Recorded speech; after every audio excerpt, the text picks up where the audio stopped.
As you lie back and feel the warmth of your blankets, take a deep breath and let your body sink into the comfort around you. Imagine a time long ago, in a medieval castle, where the cold was a constant, pressing force. The grand stone walls of the castle, built for defense, did little to shield the inhabitants from the chill that crept in at night.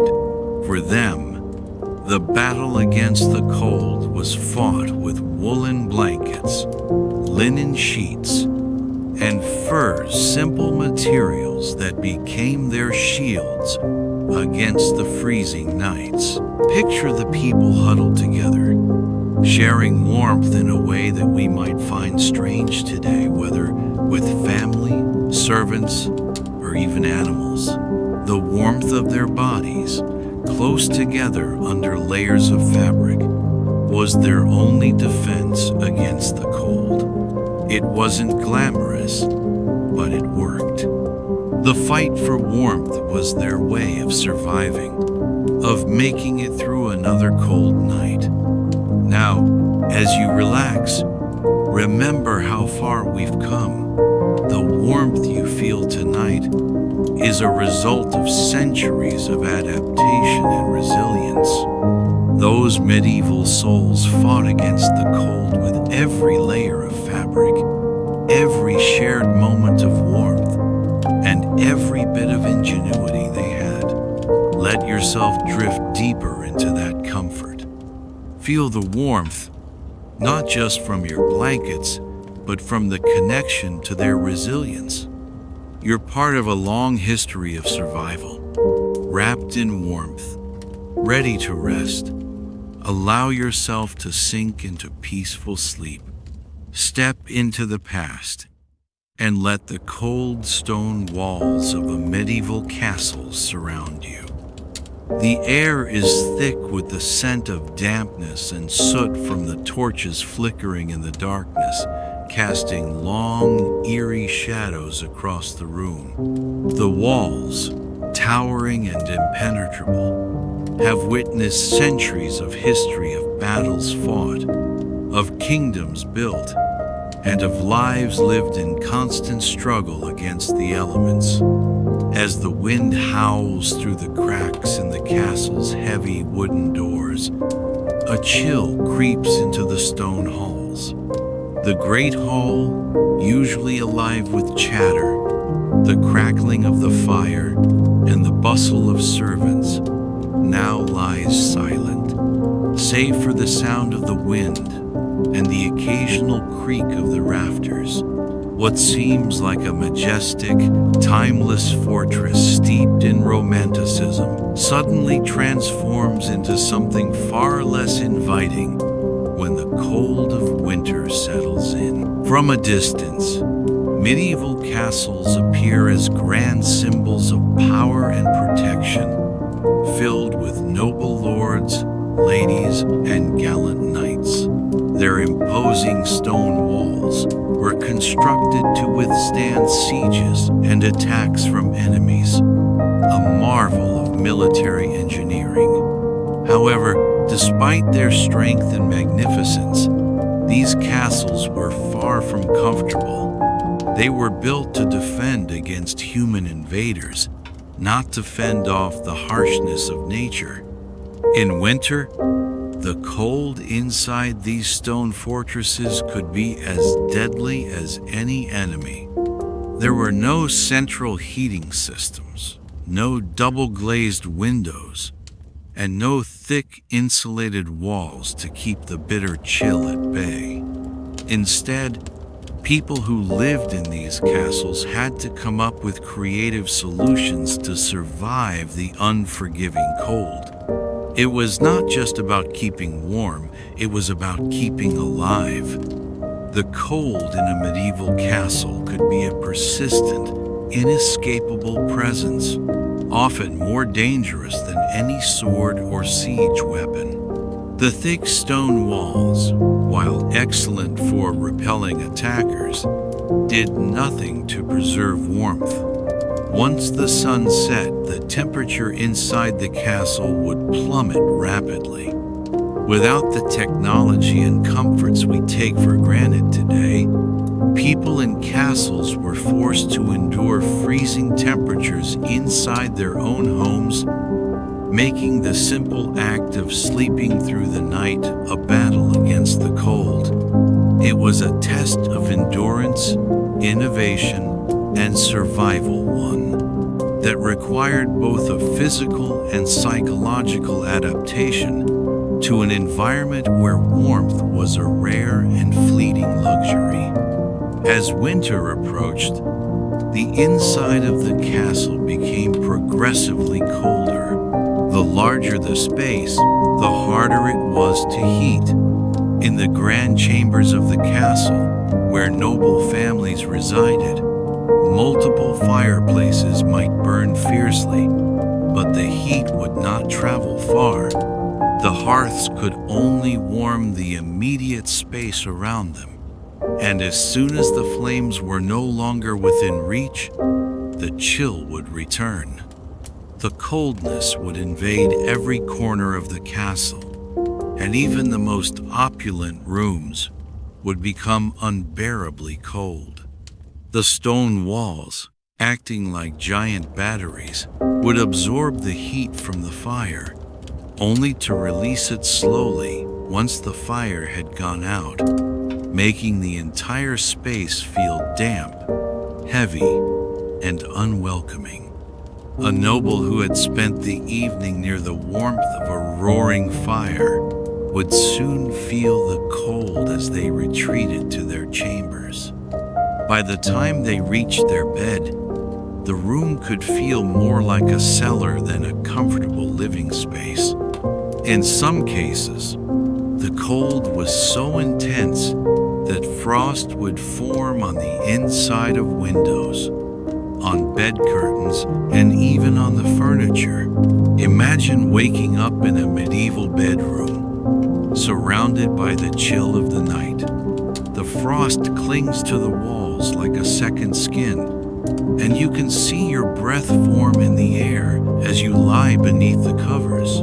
Even your bedding, though heavy and layered, does little to protect you from the cold that seeps through every crack in the castle structure. The bedposts might be covered in a thin layer of frost, and you may have to wait for the warmth of your body to melt the chill before you can sleep. The cold inside the castle wasn't merely a discomfort, it was a constant threat that could lead to illness, suffering, and even death. Yet, despite these harsh conditions, medieval people found ways to endure the cold. The survival of these communities depended on their ability to adapt and create microclimates within their homes. They didn't have the luxury of simply turning up the thermostat or crawling into a warm, insulated bed. Instead, they used their resourcefulness to find methods of heat retention and insulation. People in castles layered their bedding with furs, thick woolen blankets, and layers of linen, using everything they could to trap warmth. The more layers, the better the chances of surviving the freezing temperatures. Even the most basic materials were put to use in these nightly battles against the cold. The bed itself was a crucial element in this strategy for warmth. Medieval beds were typically raised off the floor, not for luxury or aesthetic reasons, but because cold air naturally sinks to the lowest point in a room. By sleeping off the ground, people were able to avoid the coldest layer of air and create a more tolerable sleeping environment. However, this did not fully protect them from the chill of the stone beneath or the drafts that could seep through the cracks in the walls. The walls themselves, despite being solid and formidable, acted as conductors of cold. If a castle was situated on a hill, which many were for strategic defense reasons. The wind would whip through the windows, arrow slits, and door gaps, making the castle seem as if it were part of the storm itself. As a result, many medieval households developed nightly rituals meant to preserve warmth and prevent freezing during sleep. The use of tapestries and heavy drapery was one method employed to create barriers between the cold stone and the people inside. While these tapestries may have provided some comfort, they were not a foolproof solution. Their primary role was to block drafts, not to insulate rooms entirely. They were symbolic of the battle against the cold, rather than a reliable source of warmth. In truth, even the wealthiest lords and ladies often found their beds uncomfortably cold, despite the finest bedding materials available. Layering clothes also played a vital role in combating the cold. People wore as many garments as possible, even sleeping in their daytime clothes. Wool, linen, and fur were common materials, each chosen for its insulating properties. The medieval nightshirt, a long tunic made of linen, was the staple bedtime attire, but it was rarely enough to keep the wearer warm. Over this, additional woolen garments or fur collets were worn, adding layers of warmth. However, even with all this protection, the cold was often too much to overcome without the close proximity of other people or animals. The most ingenious and, in some cases, most effective method of keeping warm was sharing a bed. It was not uncommon for family members, servants, or even animals to share the same sleeping space. The body heat generated by multiple people sleeping close together provided an essential source of warmth. In rural areas, this often meant entire families, children, parents, and even extended family piled into the same bed, huddling together to generate heat. Dogs, too, were common companions in bed, offering warmth to their masters. Larger dogs, with their thick fur coats, made excellent natural heaters. The practice of bed sharing, though sometimes uncomfortable, was a necessity for survival. In many households, particularly in rural areas or lower social classes, it was the only way to stay warm during the cold months. The presence of animals in the bed was also practical, especially in the case of larger livestock such as sheep or goats. These animals produced a surprising amount of heat, and in the absence of modern heating, they were vital to ensuring that their owners could survive the winter nights.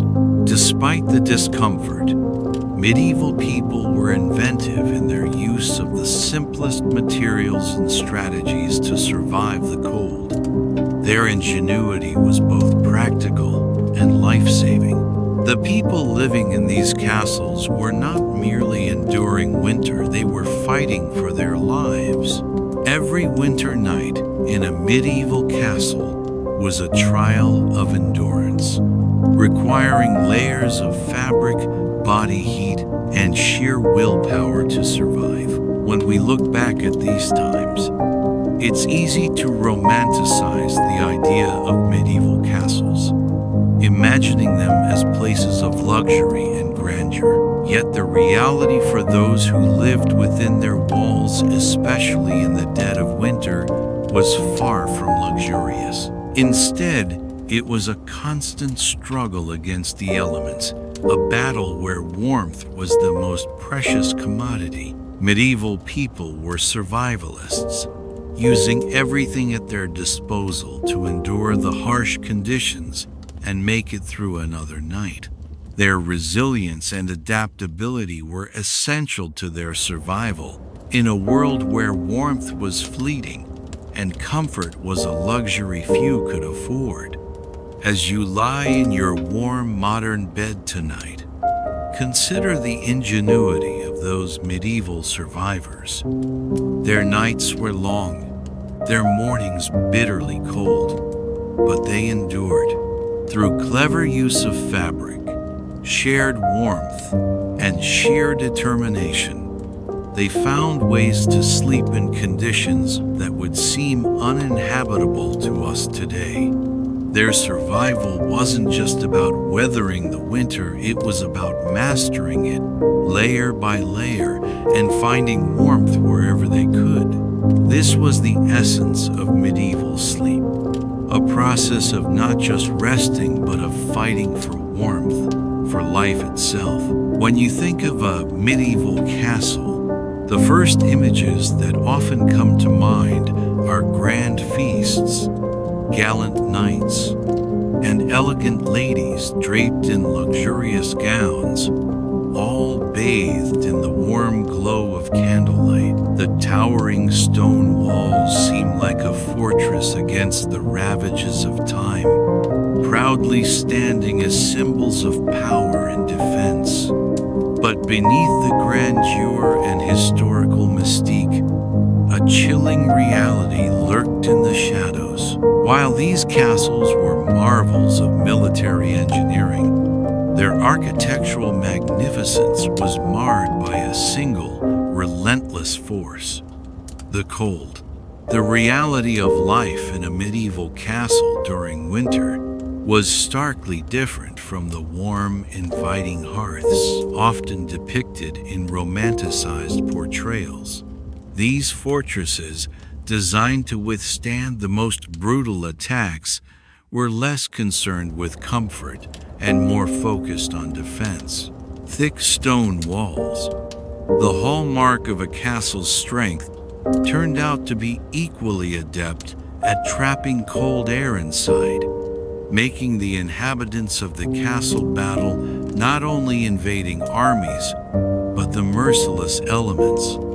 In the heart of winter, the fortress you've imagined might look grand, but it would quickly reveal itself as a fortress of frost, each stone wall acting like a massive icebox, absorbing and holding onto every ounce of chill from the outside air. And no matter how thick the stone walls were, there was no escape from the drafts. If you ever stood in the middle of a castle, you would immediately feel it. The wind cutting through the cracks in the massive, sometimes poorly fitted wooden shutters, or the narrow defensive arrow slits, would whistle through the halls and rooms like a ghost that refused to be exorcised.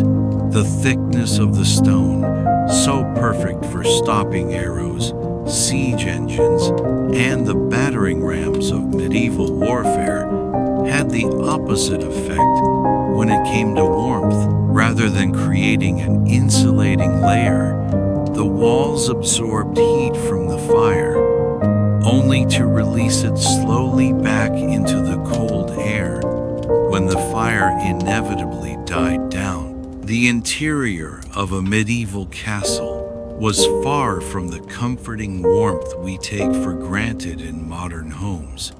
It was, for much of the winter, colder inside than out. The wind didn't respect the social order of the castle, whether you were a peasant sleeping in the cold stone cellar or a noble lounging by a fireplace in the great hall. You were all vulnerable to the drafts that slithered between the cracks and gaps. The cold had no manners. It knew no rank. There was simply no way to escape its grasp. Imagine now that you are a resident of this cold, damp fortress. Perhaps you're a nobleman, one of the higher-ups in this isolated stronghold, and you're preparing for a long winter's night. You've spent the day in the great hall, basking near the hearth that crackles with fire and offers the only solace from the creeping cold. The flames are enough to keep your face and hands warm, but as you move further from the fire, the temperature drops exponentially. As the evening hours slip by, you notice the chill creeping in from the corners of the room. A draft pushes through the room, and soon your breath is visible in the air. The walls, once absorbing the heat from the roaring fire, now seem to exhale their cold, suffocating you in their dampness. And the night is still young.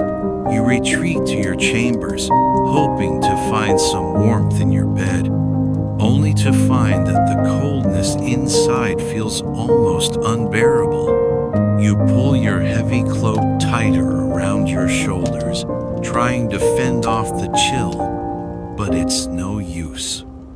The stone floor beneath your feet is icy cold, the drafts creeping in through gaps in the wooden shutters. The frost on your windows, yes, frost inside your room sends a chill down your spine. You hadn't expected it to be this cold, but here it is. Even the fire, stoked to its fullest, provides little relief. The hearth, while large and magnificent, seems unable to radiate enough warmth to make it to the farthest corners of the room. You wonder how anyone survives a night in this fortress, how anyone has survived the harsh winters of these grand, cold castles.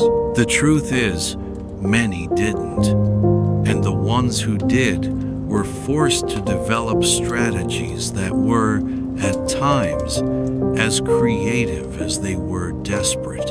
One of the most peculiar aspects of medieval castle life was the sheer difficulty of getting any decent rest when the temperature plummeted. When the sun set behind the towering walls, the temperature inside the castle would follow suit, dropping as rapidly as the outside air. The thick stone walls, which served so well as a defense against human invaders, acted as nothing more than glorified refrigerators in the face of nature's chill. You could feel the temperature sink even as you stood inside the comfort of your chamber. Now picture that. The walls and floors radiating nothing but chill, while you wrap yourself in layers of wool, furs, and whatever other materials you could find to ward off the freezing air. The bed, if it can even be called that, might be covered in thick furs or blankets, but no amount of fabric would be enough to fully shield you from the cold creeping up from the stone beneath you. The fire that provided the only semblance of warmth was now distant and fading. It seemed like a cruel joke, those grand hearths, so capable of burning brightly in the great hall, barely offered any comfort when you were in the solitude of your chambers. The worst part? The frost. The frost would settle in on the inside of your windows, your curtains, and sometimes even your furniture. When frost forms inside your bedroom, it's not just a reminder of the cold, it's a full-blown invasion of the climate.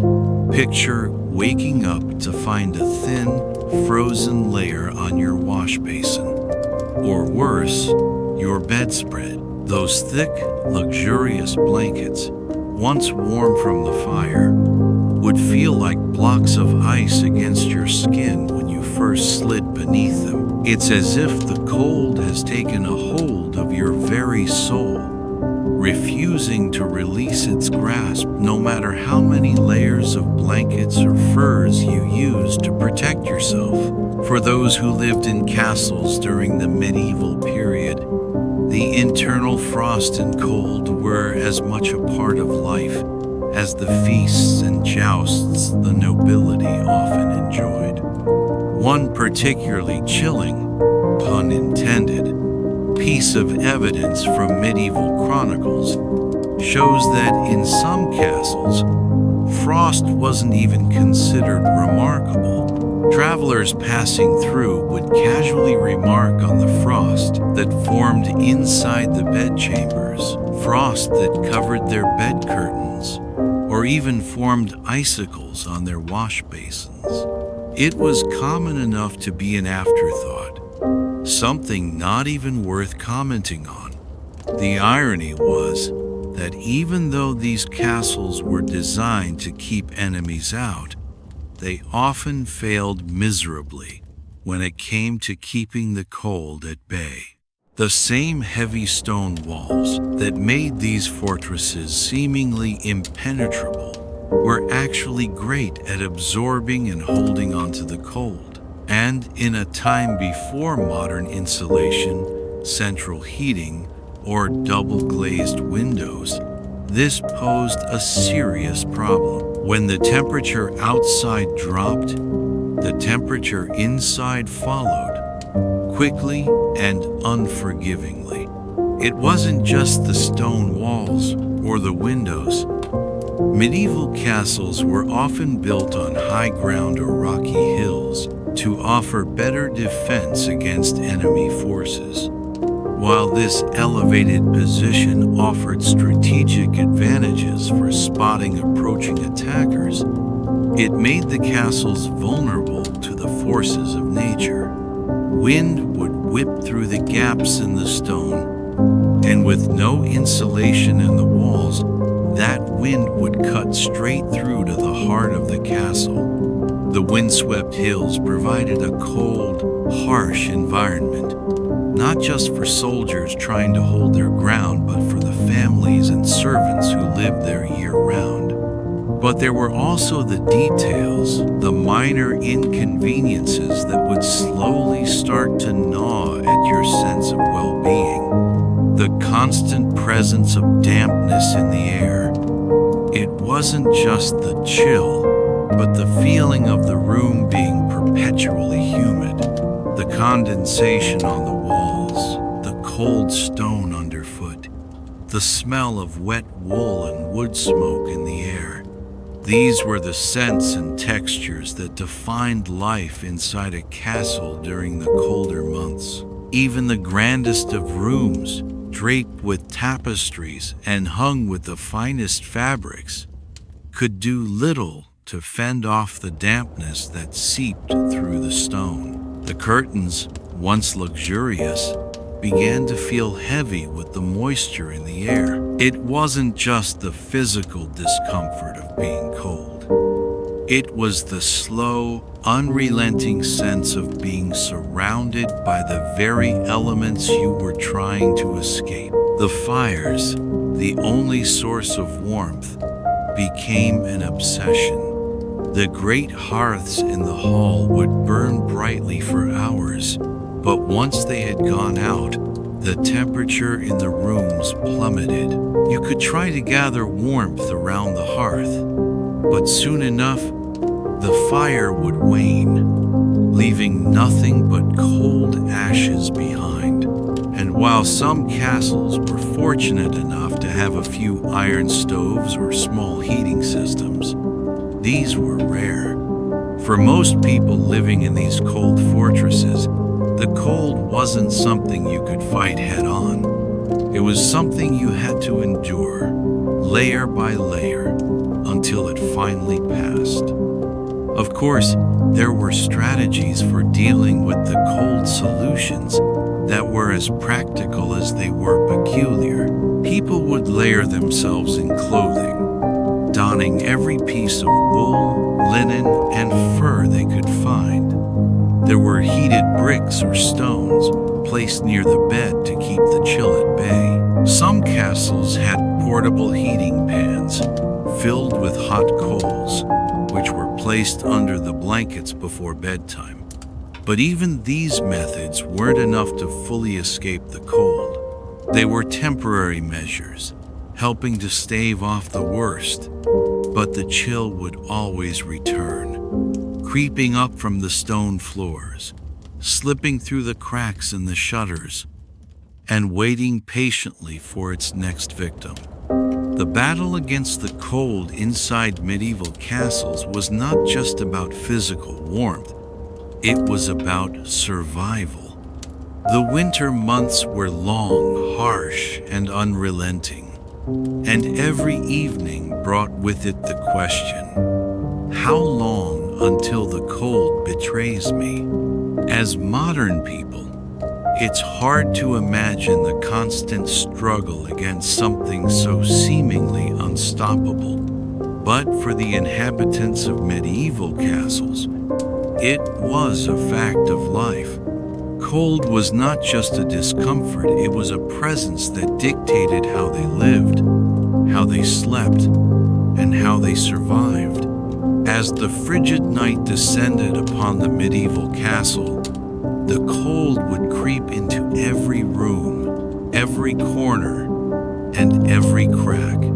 Yet, the people who lived in these stone fortresses did not merely accept their harsh environment. They fought it with resourcefulness and creativity born of necessity.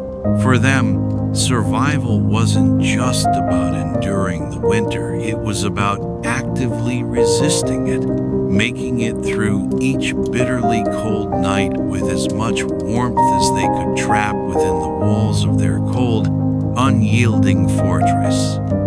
The strategies used to combat the castle's relentless chill were far from simple. They were intricate, layered defenses against an invisible, ever-present enemy, the cold. Every action taken, from the way people slept to the way they arranged their rooms, was a deliberate move to keep the frigid air at bay. These survival tactics may seem primitive by modern standards, but they were, at the time, some of the most effective methods available for withstanding the brutal winters inside these stone homes.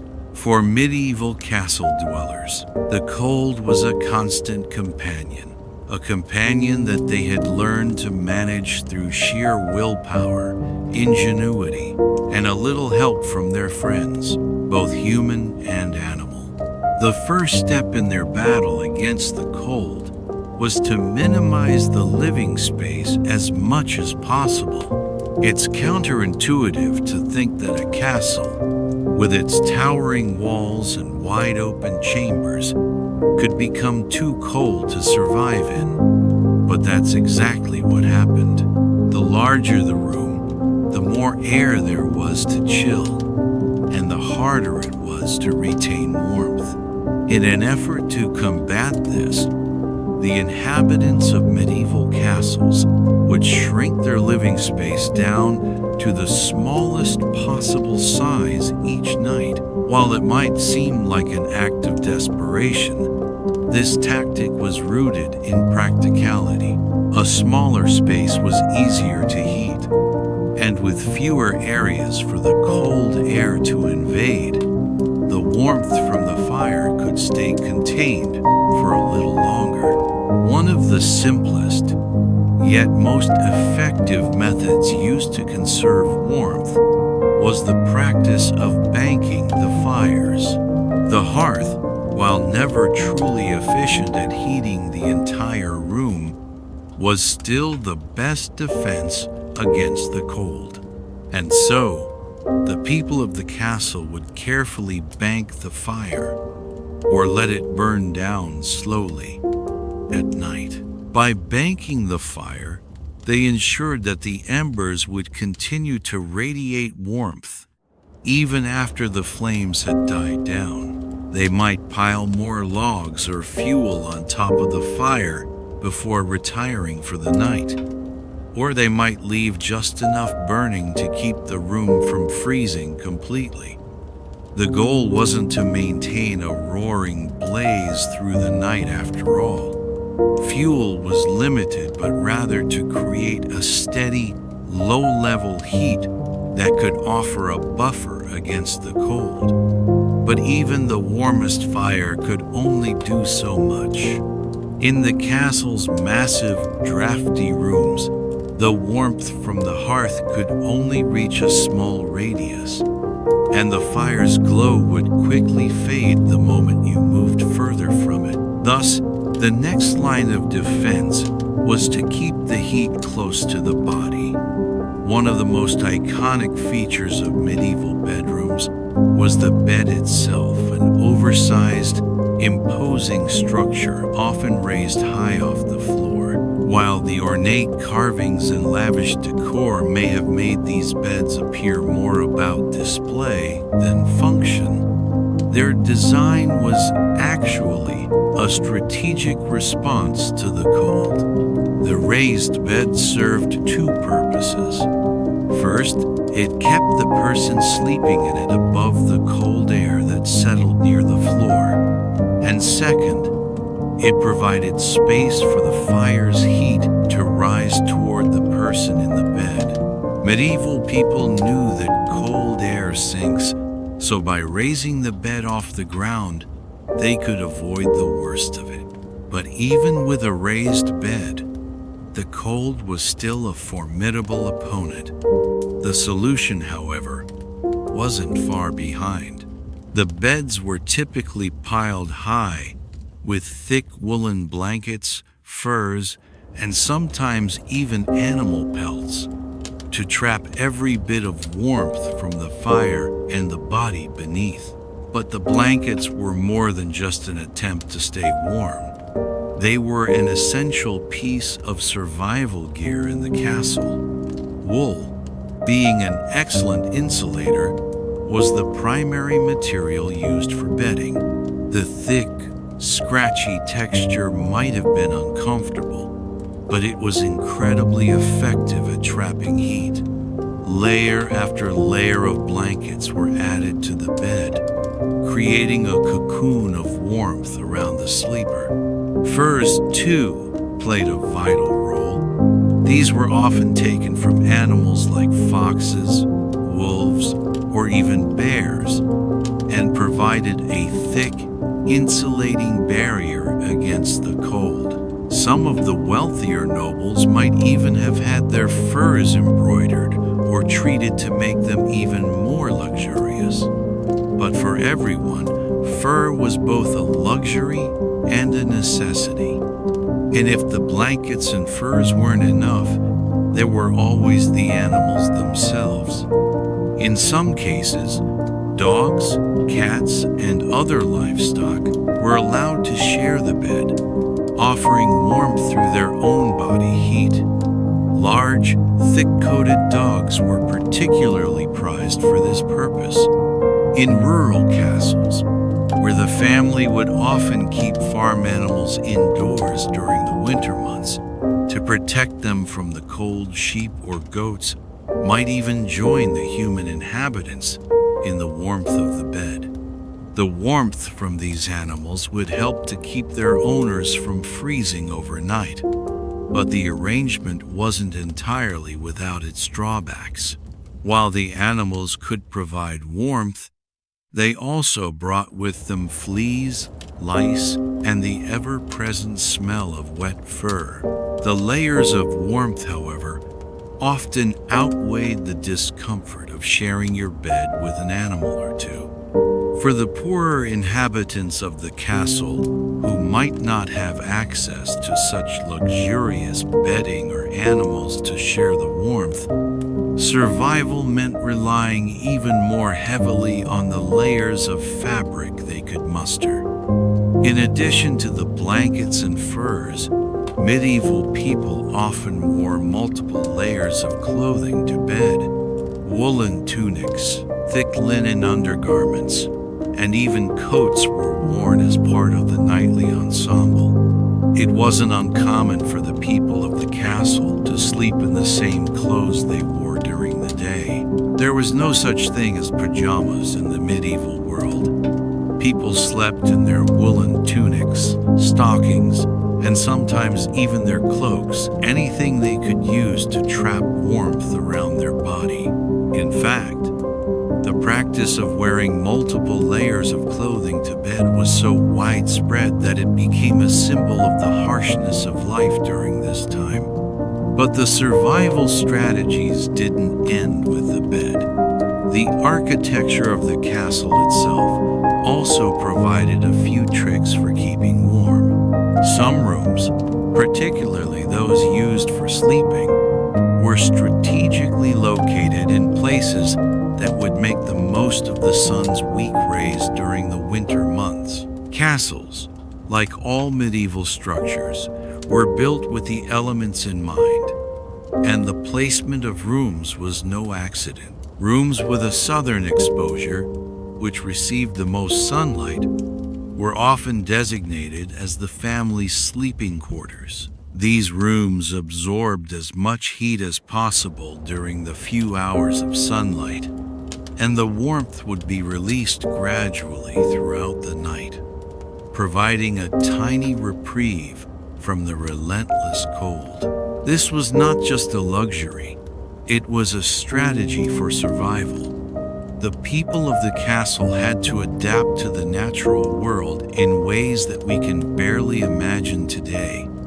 If they were fortunate enough to have a room with a southern exposure, they would claim it, moving their bed frames and bedding to that area to capitalize on every ounce of heat. Rooms that faced north or had no access to sunlight during the day were generally avoided for sleeping quarters, as they would be far colder. But even with all these layers and strategies, there was still the problem of condensation, the moisture that accumulated on the cold stone walls and windows. This would make the air inside the castle heavy and damp, making it harder for people to breathe and adding to the coldness. To combat this, many families used tapestries or heavy drapes to cover the walls, hoping to keep the dampness at bay. These tapestries were more than just decorations.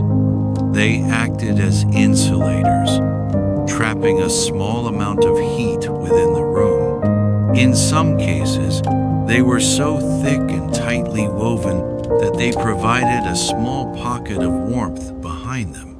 The more elaborate the tapestry, the more it helped to trap warmth, and thus the more valuable they became. But the practical use of tapestries was not limited to the cold stone walls. In the bedroom, they could be draped around the bed, forming a kind of cocoon that trapped heat inside. In castles with large fireplaces, the tapestries would also help to keep some of the heat from escaping through the windows or the cracks in the walls. By creating small, insulated pockets within the room, the people of the castle could at least pretend to keep the cold at bay. In addition to bedding, clothing, and tapestries, there were also smaller innovations that were used to maintain warmth. One such device was the warming pan, a metal pan filled with hot coals that would be placed under the blankets before the person went to bed. This would provide a quick burst of warmth to get the bed nice and toasty before the sleeper climbed in. While the warming pan didn't last long, it was a small comfort for those who could afford it. The warming pan was often used by the nobility, but even peasants sometimes had simpler versions of it. Clay pots filled with hot embers wrapped in cloth, which they could place under their bedding to get a brief reprieve from the cold. These were the ways that people in medieval castles fought the relentless winter chill. They layered their clothing, they banked their fires, and they surrounded themselves with blankets, tapestries, and even animals to create warm zones that could stave off the cold. It was a delicate balance, a constant battle against the elements, where every extra layer of fabric and every piece of fur was a tiny victory. The winter months were long, and the night felt endless. But with their survival tactics in place, people managed to persevere, making the most of what little warmth they had, and hoping for the sun's return in the morning. But these strategies weren't just about surviving the cold, they were about resilience. Medieval people didn't simply endure the winter, they found ways to thrive in the face of it. They fought back against the cold in ways that we can only begin to understand. And in doing so, they transformed their freezing, unforgiving castles into homes, places where warmth, however fleeting, could be found, even if it was only for a few precious hours. As the day waned and the shadows grew longer, the great hall of the medieval castle came to life in a way that no other room could match.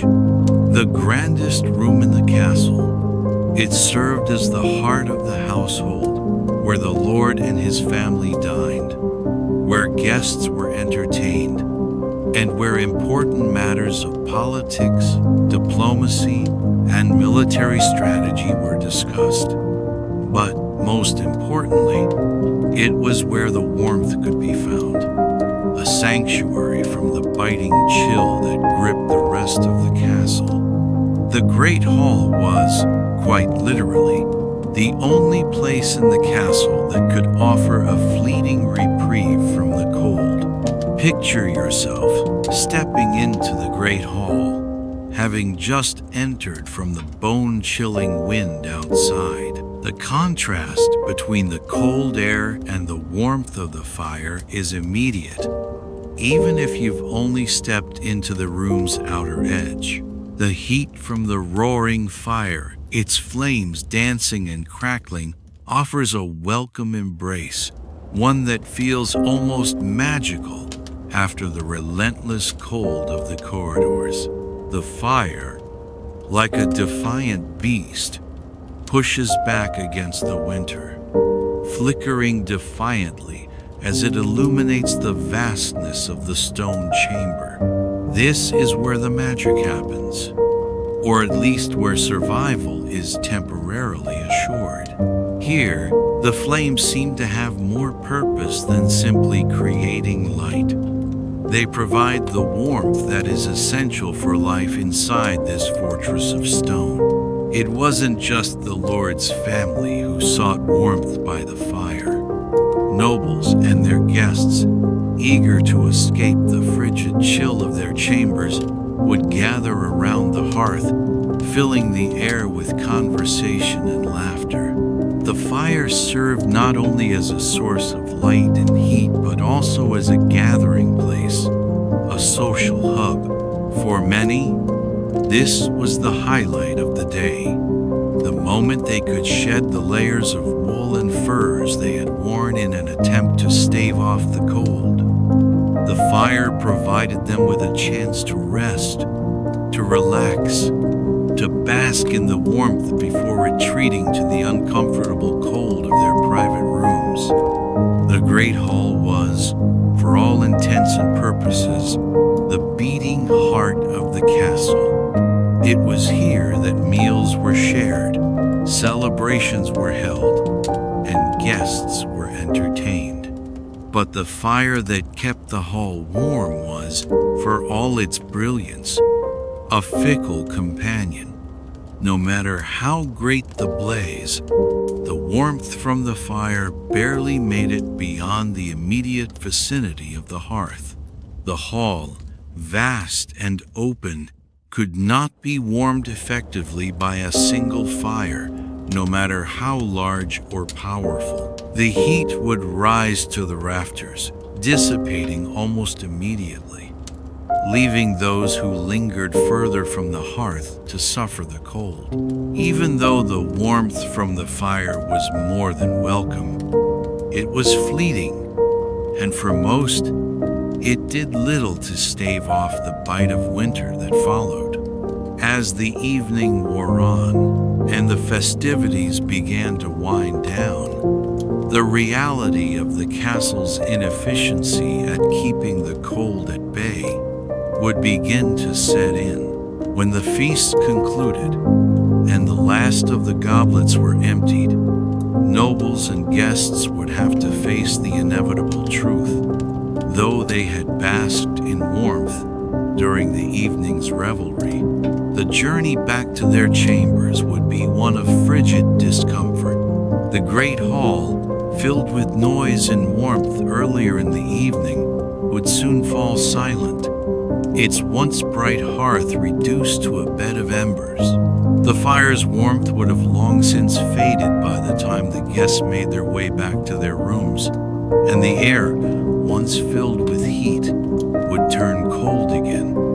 For the lords and ladies, this journey back to their quarters was nothing short of an ordeal. They had to walk through long, cold corridors, their breath misting in the frigid air, before finally reaching the rooms where they would try to find some respite from the night's chill. The once glorious warmth they had enjoyed in the great hall would now feel like a distant memory, and the return to their chambers would often mean facing an unbearable drop in temperature.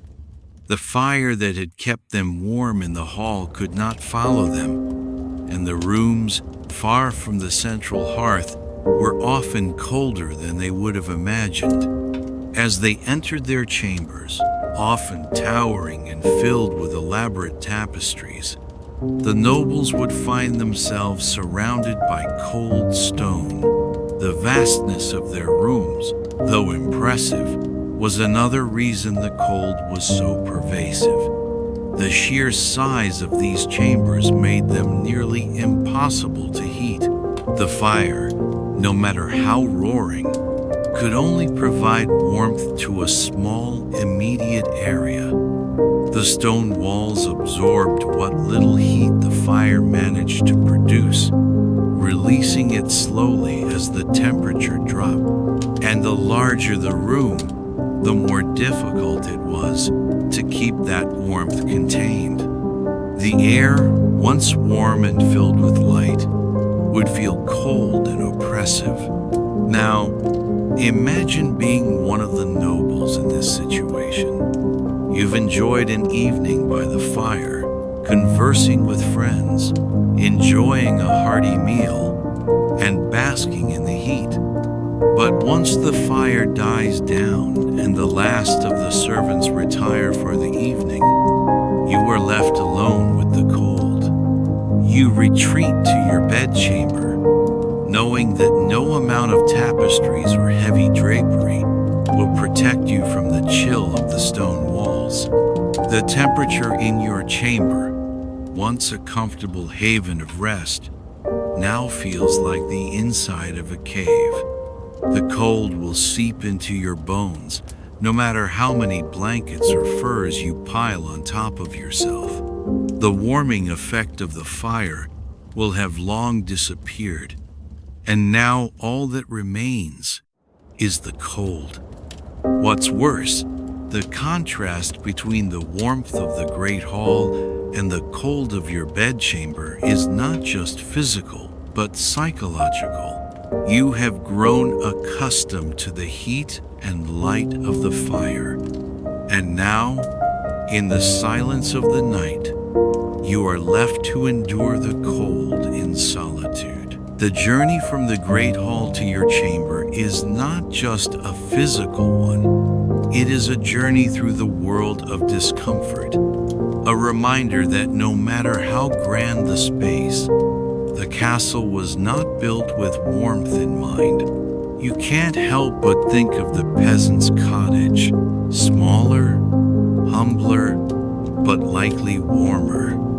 In fact, it's entirely possible that a peasant's small wooden cottage, with its single fire and low ceilings, could provide more warmth than your grand, stone-walled chamber. The irony here is almost comical. the more elaborate the castle, the colder it could become. The nobleman's chamber, designed to impress, was often more vulnerable to the cold than the small, practical homes of the peasants who lived outside the castle's walls. The larger the space, the harder it was to keep warm. And in some ways, the peasant's cottage, with its thatched roof, smaller size, and better heat retention, could offer a more comfortable sleeping environment than the great drafty halls of the castle. It was a cruel paradox that only became more apparent as the nights grew longer and the winter months more unbearable. As a noble, you might have a larger bed, covered in luxurious blankets and furs, but the warmth these offered was fleeting. The cold would creep up from beneath you, from the stone floors that seemed to have absorbed every bit of chill from the outside world. The size of your bed might provide you with space, but it also offers you more exposure to the cold. The thicker the mattress and the heavier the bedding, the harder it became to trap the warmth from your body. You could wrap yourself in as many layers as you could, but the cold air that surrounded you on all sides would make it feel as if no amount of fabric could keep you warm. And then there was the fire, the one place in the castle where warmth could be found.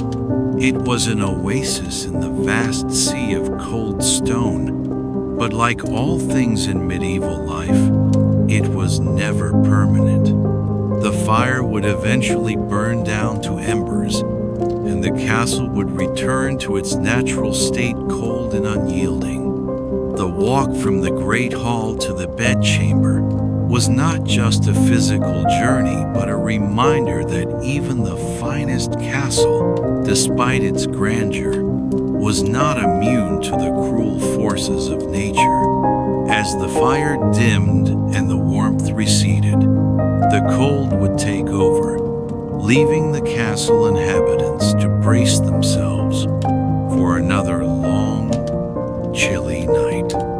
It is this stark contrast between the warmth of the great hall and the bitter cold of the chambers that truly define the medieval castle experience. The great hall was the only space in the entire castle that could offer even a modicum of warmth. It was a place where people could gather, celebrate, and seek comfort in the heat of the fire. But once the festivities were over and the fire had burned down, the harsh reality of castle life set in. The journey back to the chambers was a necessary evil, a reminder that even the grandest structures could not protect their inhabitants from the harshness of winter. The cold that permeated the rest of the castle had a way of making even the noblest of lords and ladies feel small and vulnerable. The Great Hall was not just a place to warm oneself. It was a symbol of the fleeting warmth that life in a medieval castle offered. It was where the last vestiges of comfort and heat were found, before the darkness and the cold reclaimed their territory. Even as you basked in the glow of the fire, you knew that warmth was temporary, fleeting. The moment you stepped out of the hall and into the long, cold corridors, the warmth would vanish, leaving you to face the chill once more. It was a constant reminder that in the medieval world, survival was not about luxury. It was about making do with what little warmth you could find. And so, as you reluctantly make your way back to your room, you can't help but reflect on the absurdity of it all. The very fortress that was meant to protect you from invaders had become a prison of cold. The grandeur of the Great Hall, once filled with warmth and light, now feels like a distant memory. You can only hope that the fire, still smoldering in the hearth, will offer you some comfort as you crawl into your bed and brace for another long night. When the biting chill of a medieval winter night descended upon the castle, it was more than just the cold air that invaded the great stone chambers. It was a persistent force that demanded ingenuity, creativity, and, most importantly, togetherness. As noble as the towering walls and intricate tapestries of a medieval castle were, they could offer little protection against the frost that settled in the air as soon as the fire died down. The warmth that had been so carefully cultivated in the great hall around the hearth would dissipate as the night wore on. It would leave the inhabitants of the castle, whether lord or servant, fighting to hold on to the warmth they so desperately needed to survive the bitter night. It's in moments like these, when the cold becomes an ever-encroaching presence, that the importance of shared warmth comes into play. The strategies medieval people employed to retain heat were often deeply social, involving tight-knit physical closeness and sometimes even the unlikeliest of companions animals. The act of sharing beds was not just a matter of convenience, nor was it simply a practical way to maximize the little warmth available. It was a necessity for survival. People in castles did not sleep in isolation, particularly in winter. The larger, more opulent the castle, the colder it could be, and the more people had to huddle together for warmth. In noble households, where grandeur and formality often reigned supreme, the practice of sharing sleeping spaces might seem somewhat out of place. And yet, despite the grand chambers, despite the rich tapestries that adorned the walls, the fire that roared in the hearth, and the softest linens that covered the bed, even the wealthiest families had to share their space to stave off the cold. Nobles and their servants often slept together in the same room, and sometimes even in the same bed. The size of the noble's bed, large enough for multiple people to lie in it together, became a sanctuary from the bitter cold. This shared space was less about privacy and more about practicality. In such close quarters, everyone's body heat would help warm the space, making it bearable enough to sleep through the freezing night. The noble's guest chamber might often double as a communal sleeping space, particularly during the cold months. Servants who worked for the household could sometimes find themselves sharing a bed with family members, with the main aim being to stay warm. This was no reflection of the servant's social status or lack of respect. It was a direct response to the extreme temperatures inside the castle. Everyone, no matter their position, had to make compromises in the face of the cold. In the communal sleeping arrangements, the more bodies crammed into the space, the warmer it became. In the medieval world, practicality trumped class distinction when it came to surviving the winter. But for the nobles, this reality of shared warmth was a humbling experience. The grandness of the bedchamber, with its towering posts and velvet canopies, was rendered meaningless in the face of the cold. Even the wealthiest families could not escape the reality of medieval living. While they may have slept on soft, luxurious feather beds, they still had to crowd into those beds together, wrapped tightly in blankets, with perhaps a servant or a child in tow. In many cases, the social necessity of being surrounded by loved ones or subordinates for warmth became so much a part of everyday life that it was seen as completely normal. However, for those who lived in the more rural settings, the need for shared warmth in the winter took on a different dimension. Peasants, far removed from the grand castles and their stone halls, had to rely on even more intimate, practical solutions to stay warm at night. In these humble homes, the cold was a far more immediate and inescapable threat. There were no grand fireplaces or towering stone walls to trap what little heat they could create. Instead, there was only the basic warmth of the hearth and the body heat generated by living in close quarters with family members and, often, their animals. It is here that the role of animals in medieval life becomes most crucial. Unlike the nobles, whose estates had numerous servants to help with daily tasks, peasants often found themselves entirely reliant on the few animals they kept in the household for both labor and companionship. These animals, more than just creatures of burden or food sources, played an essential role in the survival of the family during the cold months. Animals like dogs, pigs, and even sheep would be brought inside at night to share the warmth of the family bed. These animals were not just companions in the traditional sense. They were living space heaters, contributing much-needed warmth to the family members sleeping near them. Picture yourself in a rural medieval home with the wind howling outside and snow covering the ground.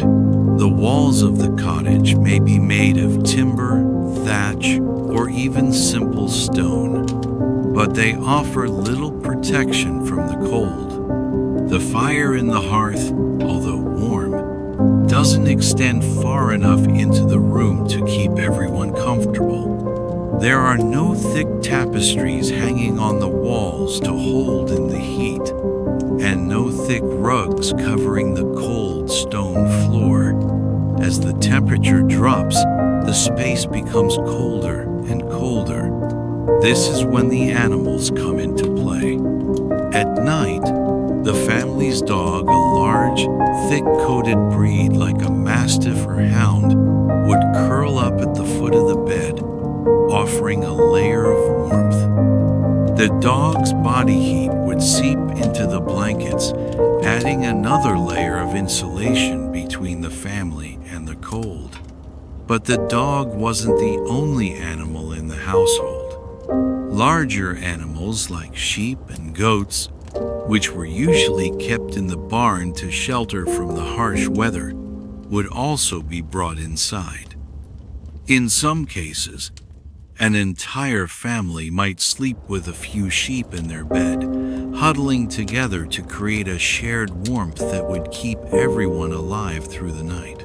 The wool of the sheep, thick and insulating, was ideal for retaining warmth, and the heat they generated from their bodies provided an invaluable service to the people who shared their space. Imagine trying to sleep in this tiny, crowded cottage. You're surrounded by your family, perhaps a few neighbors or guests who've joined your household for the winter, and the animals that are so crucial to your survival. The bed is not the large, opulent structure that the nobles enjoy, but a simple mattress or straw-filled bedding piled on the floor, or perhaps raised slightly off the ground to keep the cold from seeping in. The warmth of the animals is essential, and it's not just the body heat they provide, but the comfort of having them close. There's something about the closeness of the animals, the rhythmic sound of their breathing, that helps make the cold a little more bearable. It's not luxury, but it's warmth. And warmth is a rare and precious thing during the winter months. In these rural homes, where space was limited and warmth even more so, animals became a lifeline. They were more than just animals. They were part of the family unit. Their role was as crucial as that of any family member, and without them, the survival of the household might have been compromised. The animals were truly indispensable in the effort to stay warm and make it through the long, cold nights of winter.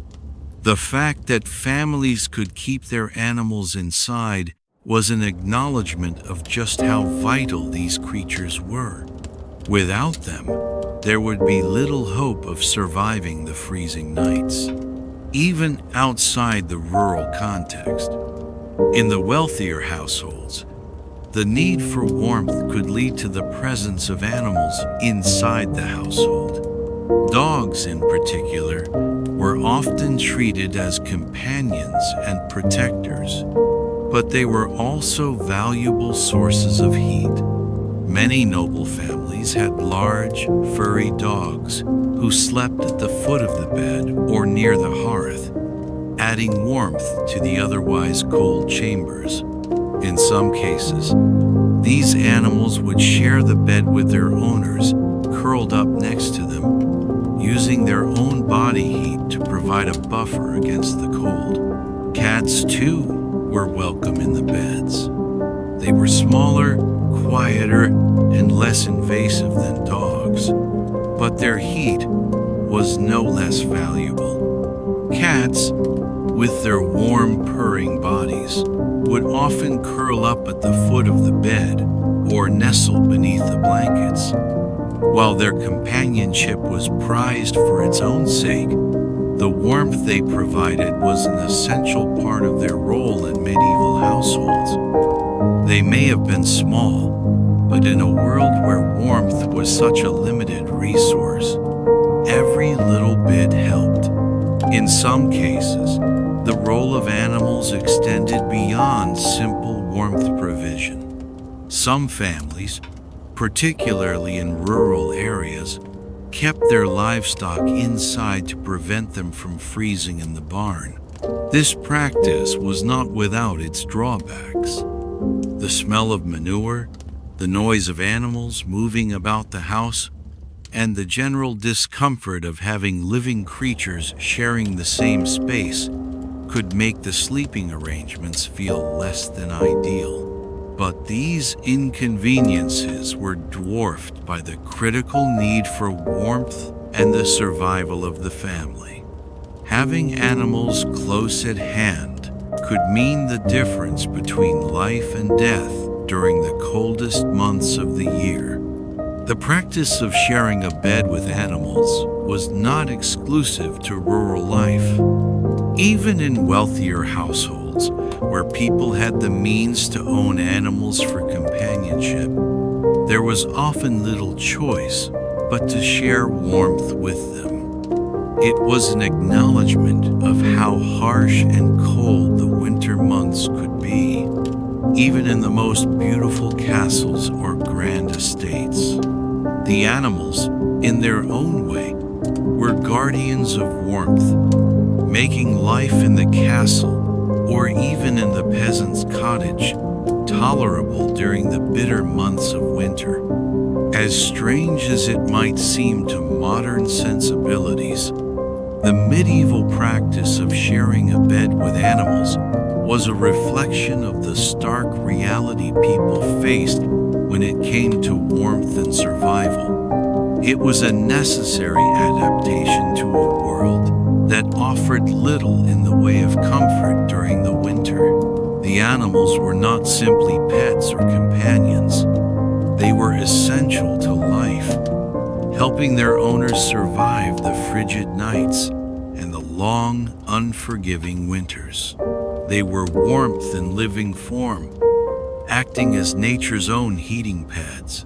Thus, When we think of medieval winter nights, we must remember that warmth came not just from the hearth, the blankets, or the layers of clothing. It came from the shared body heat of family members, the close companionship of animals, and the intimate, sometimes uncomfortable, togetherness that defined life during the coldest months. People survived, not in isolation, but by coming together, by sharing warmth, by sharing space, and by making the best of what little they had. And in this struggle for warmth, animals were not mere creatures to be kept outside or looked after. They were part of the family, vital partners in the battle against the cold. As the winter winds howled through the stone corridors of a medieval castle, the battle against the cold intensified within every room, every chamber, and even the most opulent of bedchambers. By the time nightfall arrived and the warmth of the day's fire had been smothered by the encroaching chill, the true nature of the castle's unrelenting coldness became all too clear. No amount of magnificent tapestries on the walls, nor the imposing grandeur of the stone fortifications could prevent the cold from creeping into every corner. As much as the inhabitants of these castles sought comfort and warmth, the fight against the frigid environment was unyielding. In this battle for survival, there was one line of defense that stood above all others: the fabrics and bedding. In the medieval world, fabric was far more than a mere luxury or decorative item. It was an essential tool in the fight for warmth.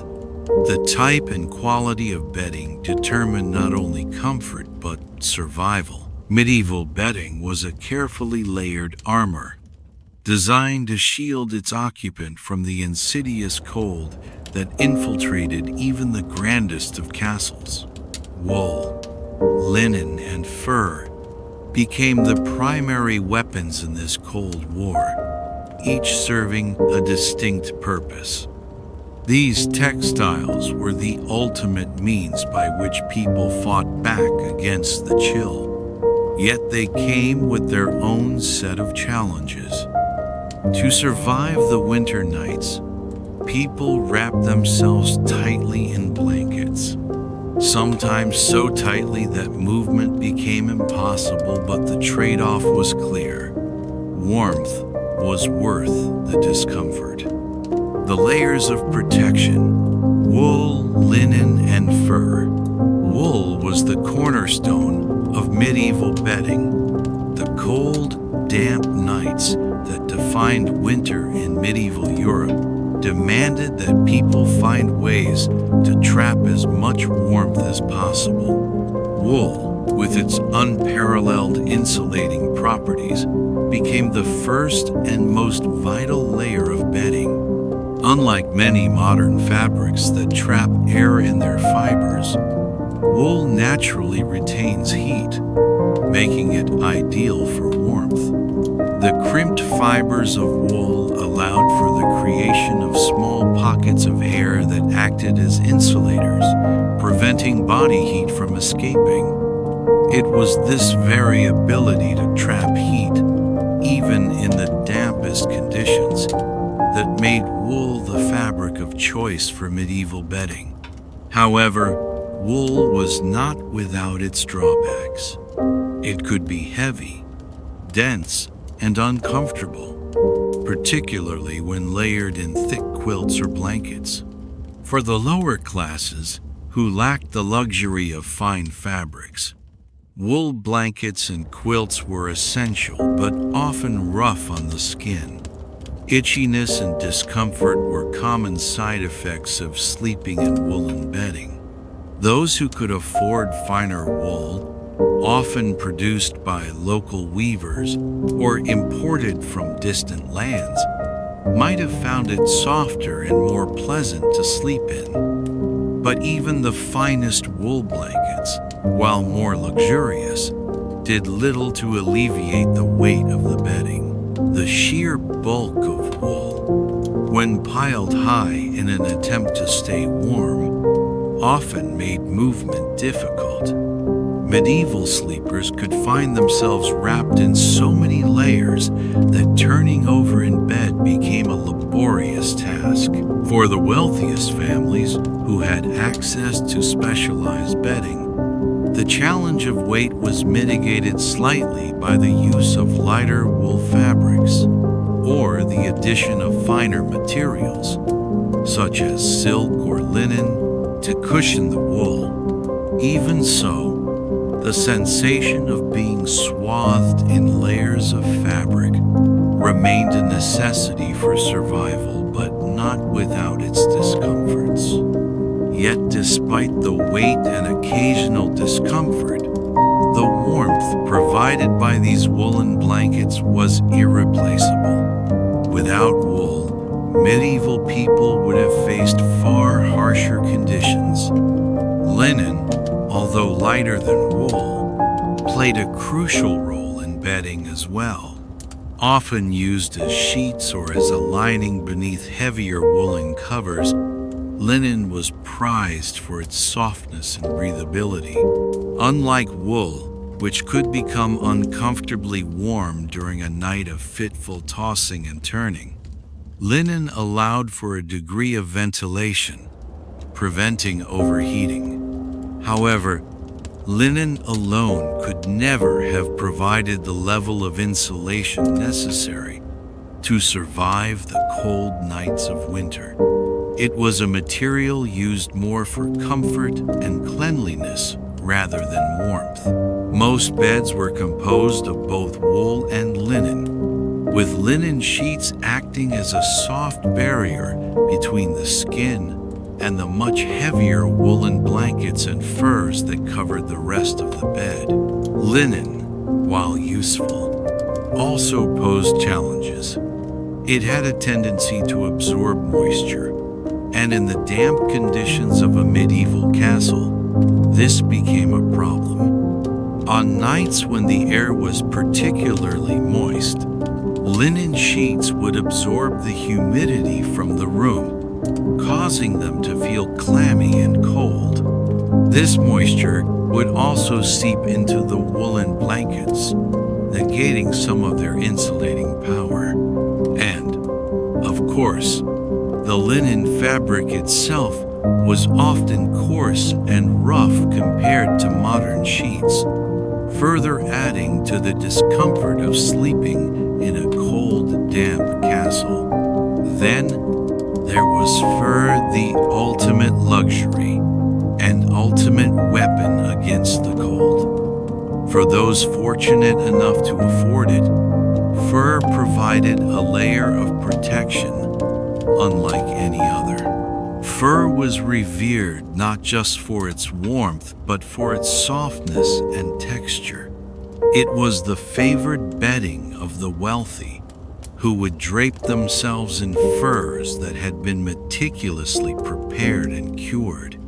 The best furs, such as those from foxes, wolves, or even bears, were prized for their thick, insulating properties. Fur was not just a layer of warmth, it was a status symbol. But beyond its luxury, fur was an incredibly effective insulator. Fur was not an option for most people, and only the wealthiest lords and ladies could afford to drape their beds in such lavish coverings. Additionally, fur required careful maintenance. It needed to be cleaned and oiled to retain its insulating properties, and it could be heavy and cumbersome when layered over thick woolen blankets. Still, for those who could afford it, fur was the pinnacle of medieval bedding, a final, impenetrable line of defense against the cold that made even the most unbearable winter nights somewhat tolerable. The blanket cocoon, layers and struggle. The layering of fabric, whether wool, linen, or fur, was not just a practical strategy. it was a necessity. Those who slept in the coldest conditions could find themselves so tightly wrapped in blankets that they felt as though they were encased in a cocoon of fabric, a claustrophobic yet necessary protection from the elements.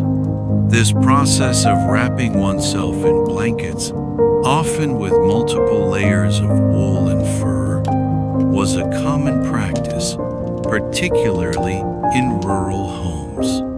Turning over was a laborious task, as the weight of the blankets and the sheer number of layers made every movement feel like a Herculean effort. For the wealthy, the issue of mobility while wrapped in blankets was less of a concern, as they typically had larger, more comfortable beds. Yet, the problem of warmth still prevailed.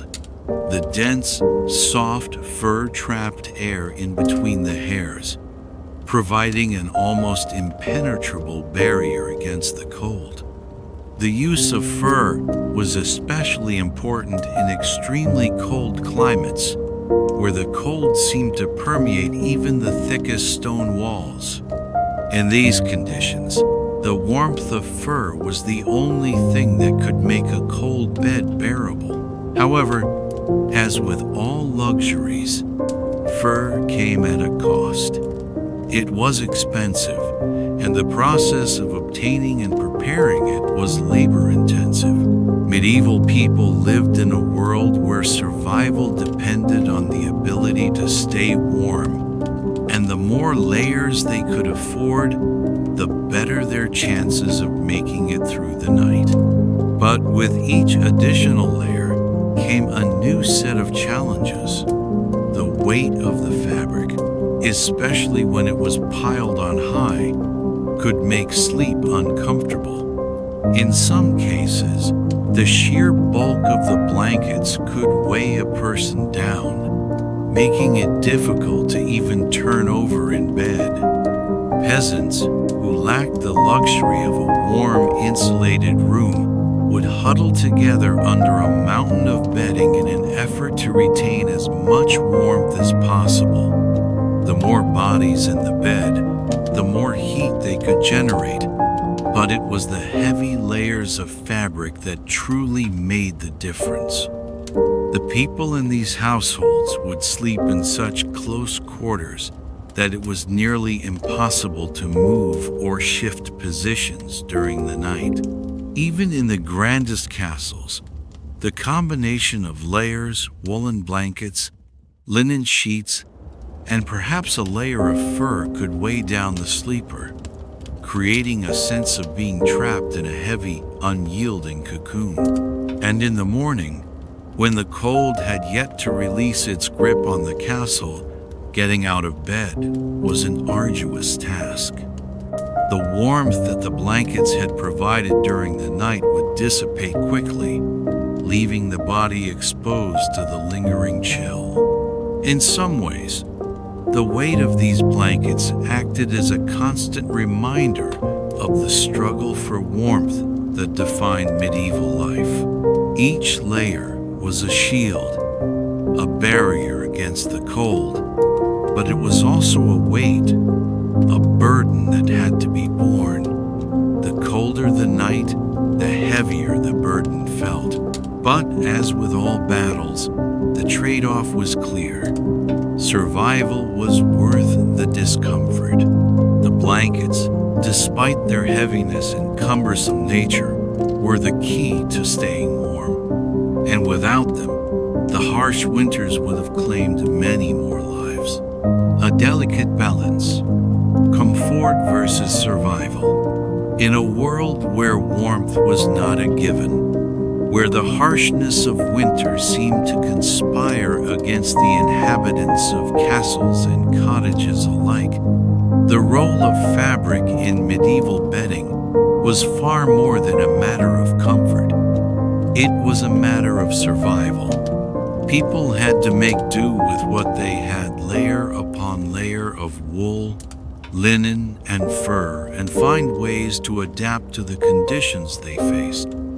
The cold was a constant, oppressing presence in medieval life, and the fabrics used to combat it were as essential as any weapon in a soldier's arsenal. Yet, as essential as these fabrics were, they came with their own challenges. The sheer weight of the bedding, while necessary for warmth, often led to discomfort.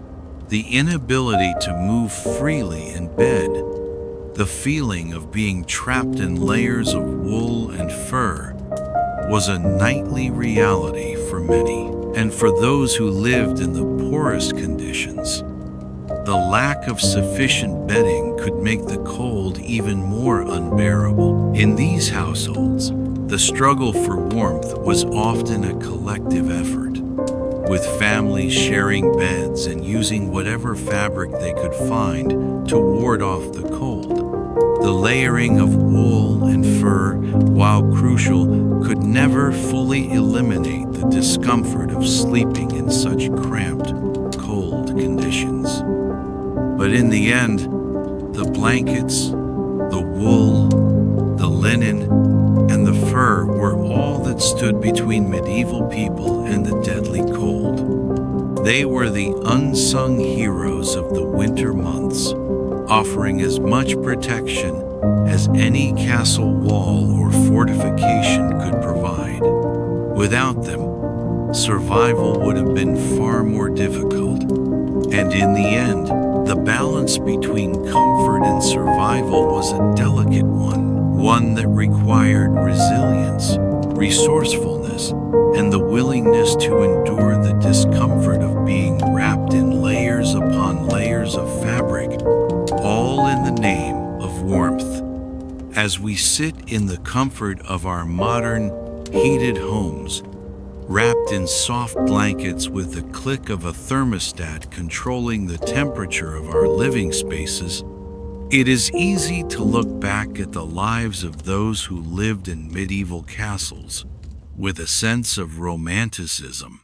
We imagine the flicker of torchlight illuminating the stone walls, the grand feasts held in the great hall, and the knights in shining armor protecting their noble families from all manner of danger.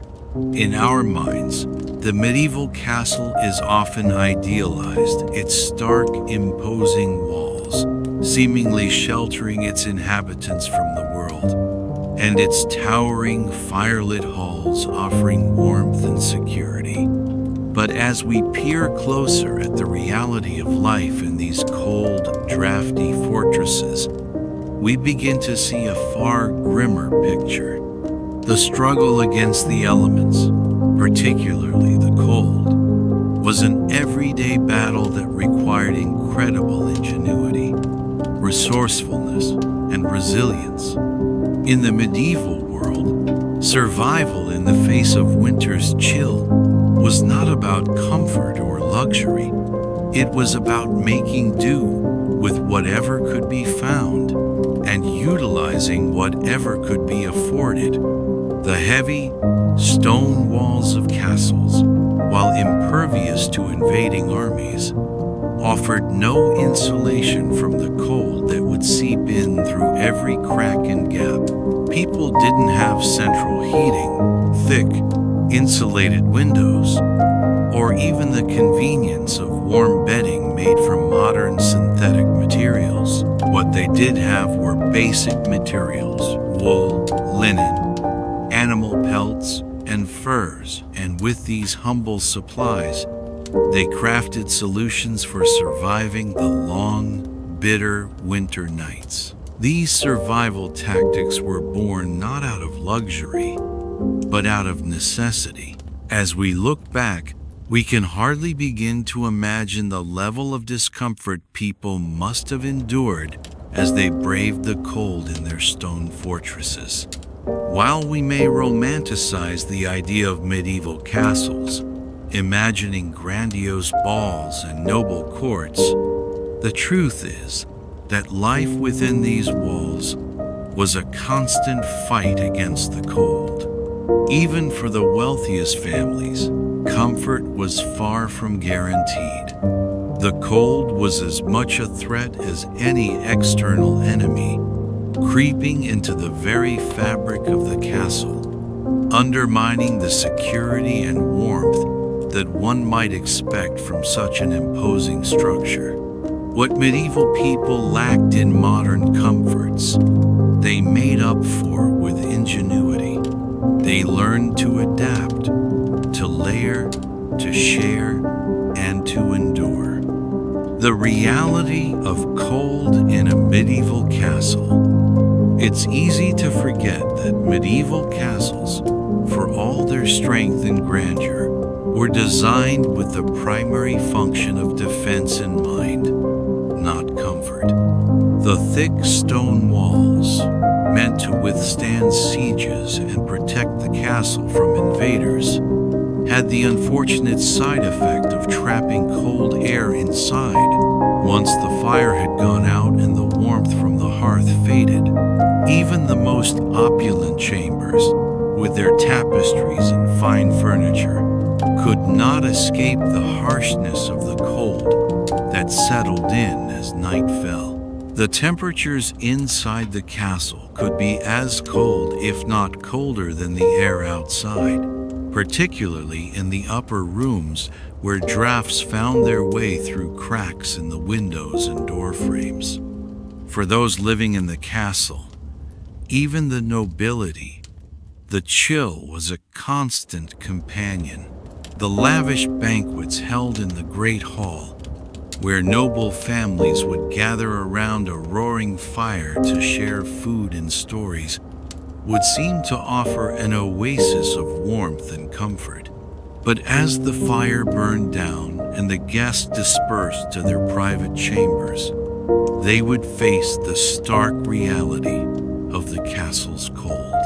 The walk from the warmth of the great hall to their bedrooms, where the fire had long since died out, was a difficult one, and by the time they arrived at their chambers, the temperature would have dropped considerably.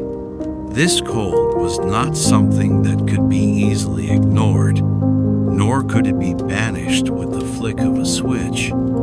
There were no central heating systems, no cozy electric blankets, and no luxurious down comforters to snuggle into.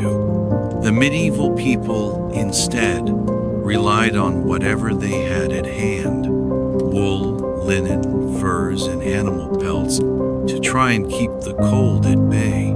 They piled blankets upon themselves, sharing beds with family members, servants, or even animals, in an attempt to generate enough heat to make it through the night. The discomfort of sleeping under layers of heavy blankets, often so tightly wrapped that movement became almost impossible, was a trade-off for survival. It wasn't glamorous, it wasn't comfortable, but it worked. The key to making it through the freezing nights in a medieval castle was to adapt, to be resourceful, and to make use of whatever materials were available. The power of wool, medieval bedding as survival gear. Looking back, it's clear that the fabric used in medieval bedding played a central role in the struggle for warmth.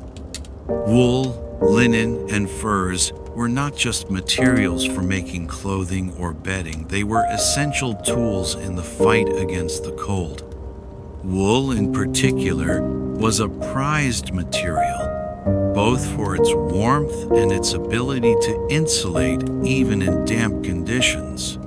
Woolen blankets, quilts, and coverlets were the backbone of medieval bedding, offering the best protection against the elements. The crimped fibers of wool allowed it to trap air, creating a layer of insulation that retained body heat.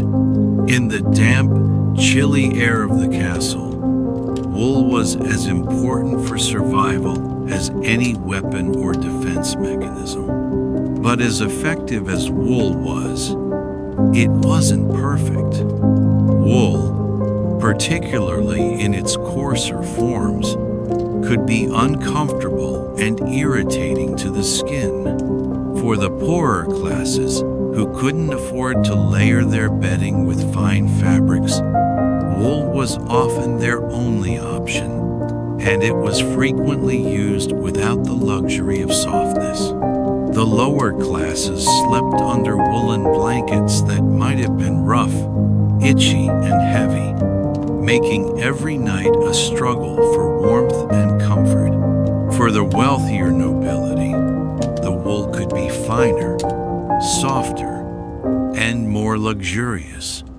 But even the best wool came with its own set of challenges, namely, the weight of the layers. Sleeping in a bed piled high with heavy wool blankets might have kept the cold at bay, but it also left the sleeper feeling encumbered, unable to move freely in bed. Despite the discomfort, this was the price of survival. Linen, while lighter than wool and more breathable, was used primarily as a sheet or as a layer beneath the woolen blankets.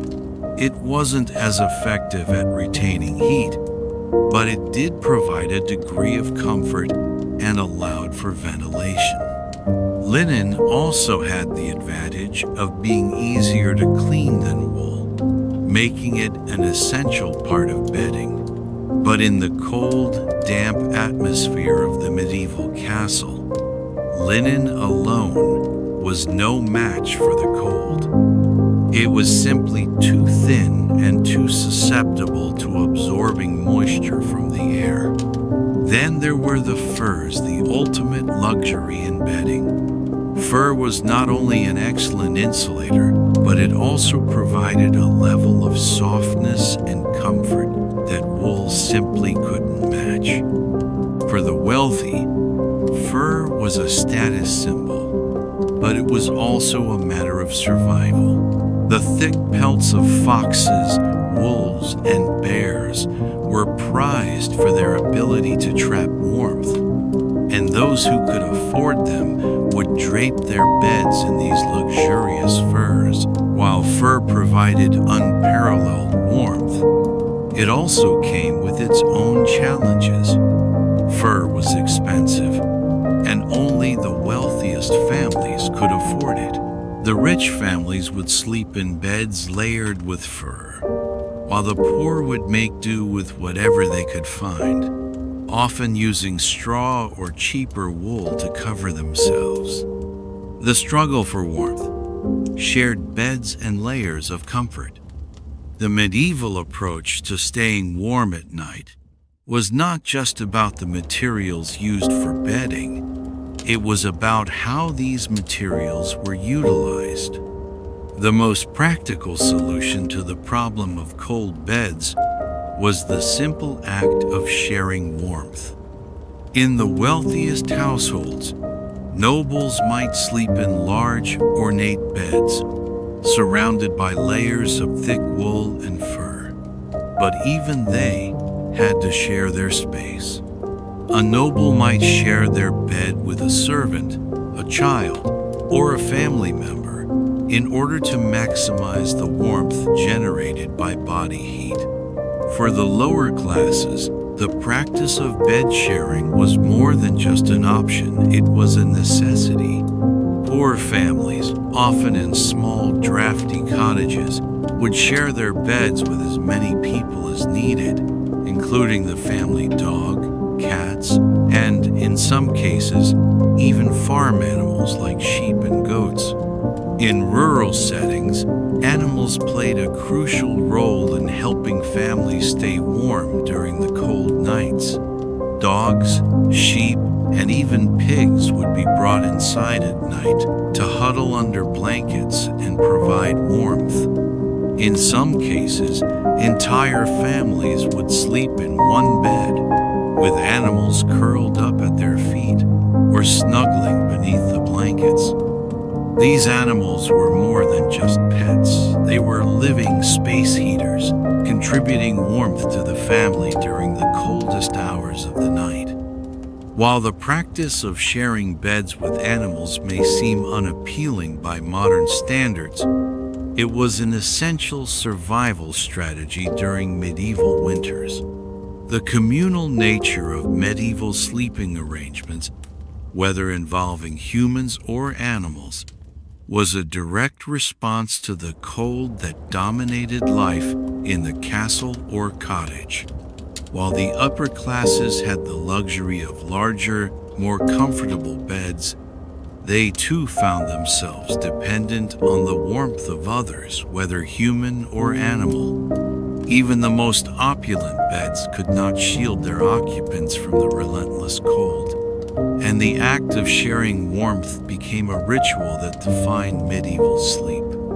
Comparing then and now, luxury versus survival. As we look back at the medieval methods for surviving cold nights, it's easy to judge them by modern standards. Today, we have the luxury of central heating, warm blankets, and insulated windows. Our modern homes, for all their flaws, provide comfort and warmth that medieval people could never have dreamed of. But while it's tempting to romanticize the past, it's important to recognize that the challenges faced by medieval people were very real, and the solutions they devised were rooted in survival, not luxury. Medieval people didn't have the conveniences of modern life. They didn't have electric blankets, thermostats, or heated floors to make their nights comfortable. They didn't have the luxury of choosing their preferred sleeping position or getting out of bed without encountering a cold floor. For them, the cold was a constant threat, one that had to be fought off with whatever means they had available. They didn't have the technology to regulate their environments, but they had something far more powerful: ingenuity and adaptability. The struggle against the cold was not about comfort, it was about survival. People wrapped themselves in woolen blankets, piled layer upon layer of bedding, and huddled together in beds, sharing warmth with those around them, sometimes even with animals. It was uncomfortable, it was challenging, but it worked. And when we look back at medieval life from the warmth of our modern homes, it's important to remember that what we now take for granted, warmth, comfort, and security, was once the result of ingenuity and perseverance in the face of nature's harshest forces. Looking at these medieval survival strategies with a modern lens offers us a deeper understanding of the resilience required to make it through long, cold winters. As we slip under the warmth of our own blankets at night, it's easy to forget the battles fought by those who came before us. Medieval people didn't have the luxury of climate control or the comfort of modern fabrics. They had to make do with what they had.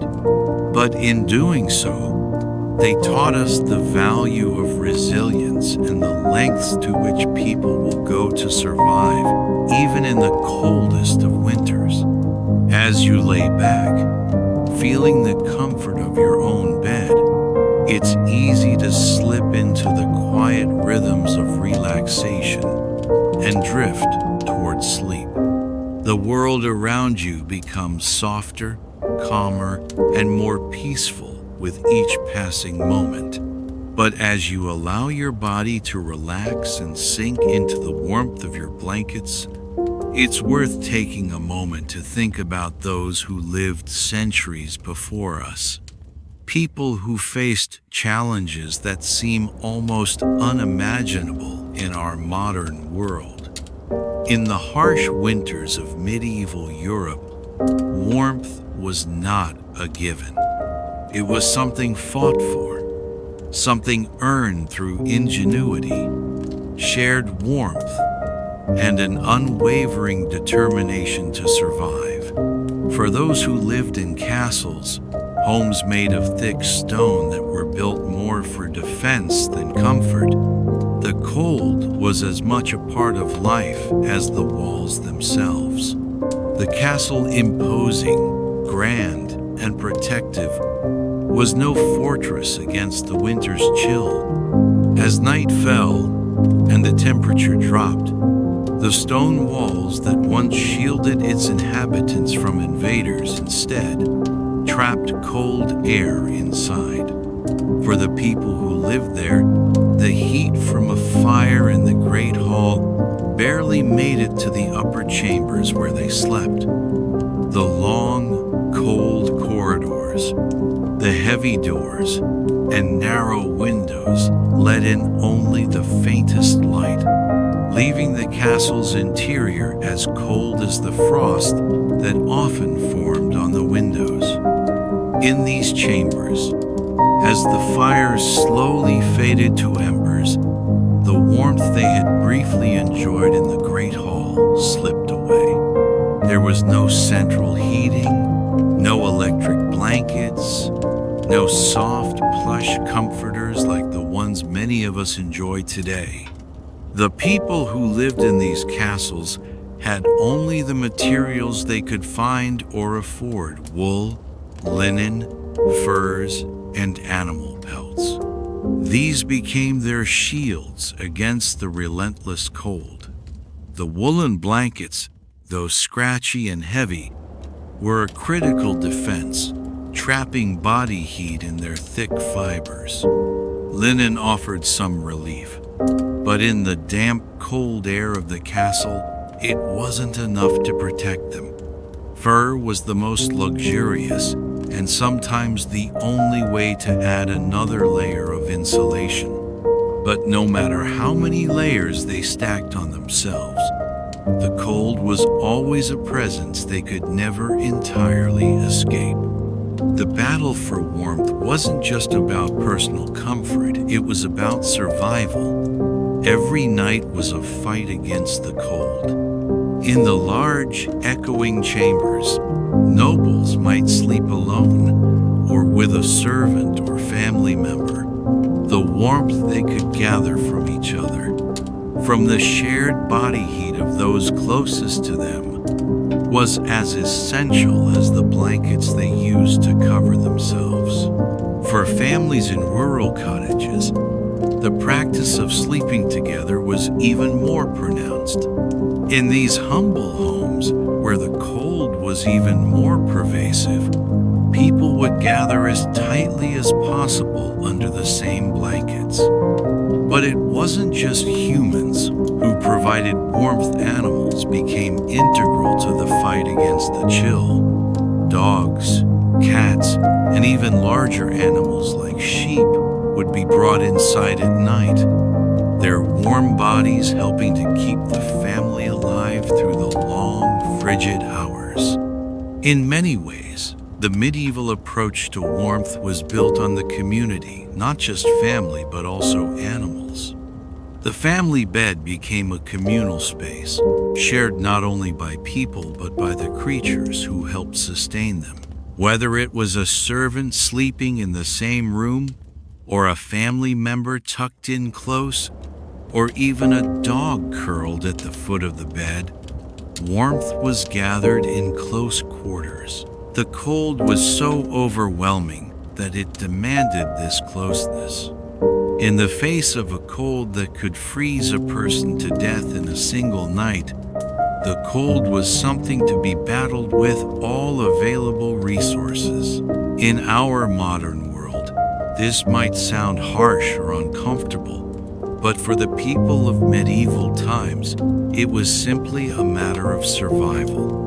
The cold was an uninvited guest that made every winter a battle.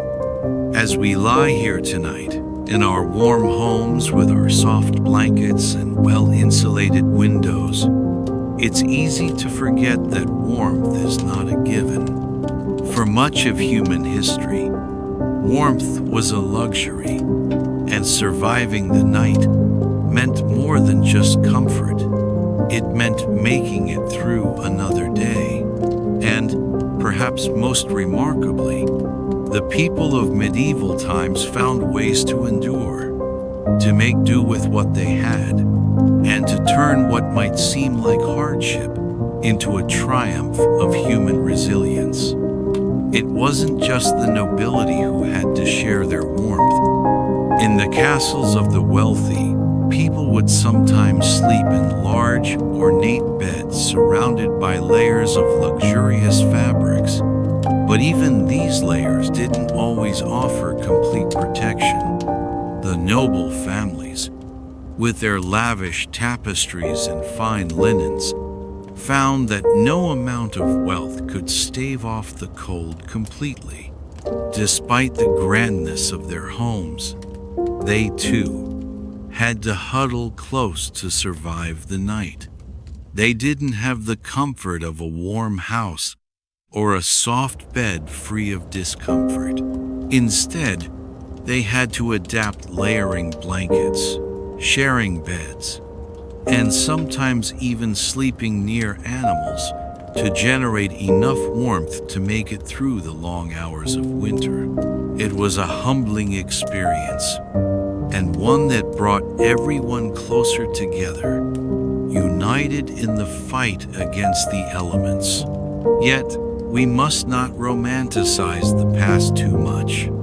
The medieval struggle against the cold was not a grand adventure. It was an ongoing challenge that required constant effort. People didn't have the luxury of modern comforts like central heating, insulated windows, or even the kinds of bedding we take for granted today. They made do with what they had, crafting survival strategies from the simplest materials: wool, linen, fur, and even animal pelts. The quilts and blankets they used were as much survival tools as comforts. They learned to pile on as many layers as they could, sometimes so tightly wrapped that they could barely move. Movement, after all, was not the goal, it was warmth.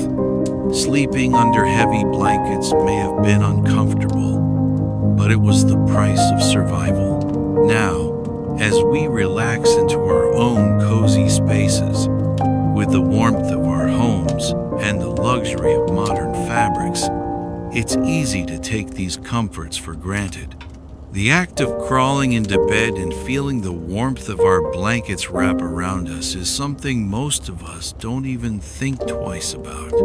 But tonight, as you rest, take a moment to reflect on the immense challenges that medieval people faced. The warmth you feel now is not just the result of modern technology, but also the legacy of those who endured the cold with nothing but their wits, their resilience, and their community to help them survive. Their story reminds us that survival doesn't always come with ease, but with creativity and strength. The medieval fight against the cold was not a glamorous struggle. It was gritty, practical, and often uncomfortable. But it was also an extraordinary testament to the human will to endure, to make the best of what was available, and to find ways to stay warm in a world where the elements could be so unforgiving.